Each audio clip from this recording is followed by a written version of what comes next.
Munene wa maminista Musalia Mudavadi ni wathuthia Kenya kuvuthisya uteti wa ukabila ula waweta tote na vata kwa nthi ya Kenya. Musalia ingine wa kulia Kenya mekithie mugo aiweta kana mugo ni mwambililio wa kila kindu na vai maendeleo matono kwatikana kwethiwa kutena mugo. Suzana Kavili ena mauvo. Ainene ya kanisani wa ACK Kanyagia Ulawi kauntini ya Nyandarua. Munene wa maminista Musalia Mudavadi nwatula muti uteti wa ukabila aithuthia ene nthima Kenya meketikile uteti wa mwaniko. Watu wanapenda kuongea ukabila. Huyo ni Mbaruya, na huyo ni Mkikuyu, na huyo ni Mkisii, na huyo ni nani. Sasa wewe ukipata ajali ya gari hapa na uende kwa hospitali na daktari apime aone umevuja damu nyingi na ni lazima sasa upewe damu ili ndio upone, na wewe uko kwa hali ya hatari, hali ya mahututi, utaambia daktari aterere we abotige ya nini? Niambie, hii damu ni ya Mluya, ni ya Mkamba, ni ya Mkikuyu, ni ya Msomali? Utauliza hiyo swali kweli?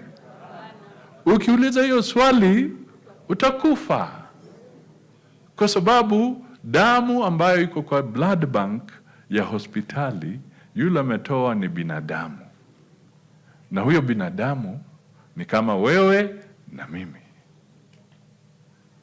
Kwa hivyo the whole issue ya ukabila is useless. Wengi Musalia Mudavadi nwamenda ene nthi kwikithia mugo aiweta kana vate mugo vayoneka masivitali malelu kisomo na wimi vala aithingilila mugo niwo utuma maendeleo methiwa.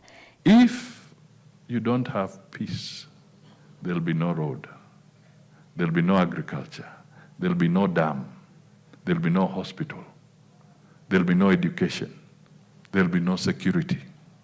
So that one word, that one question, economic value of peace, summarizes everything else. Bila amani, hizi vitu zingine zote haziko.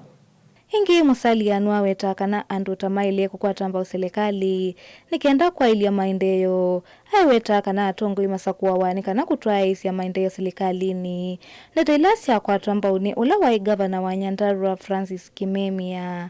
Not being elected to go and dismantle government.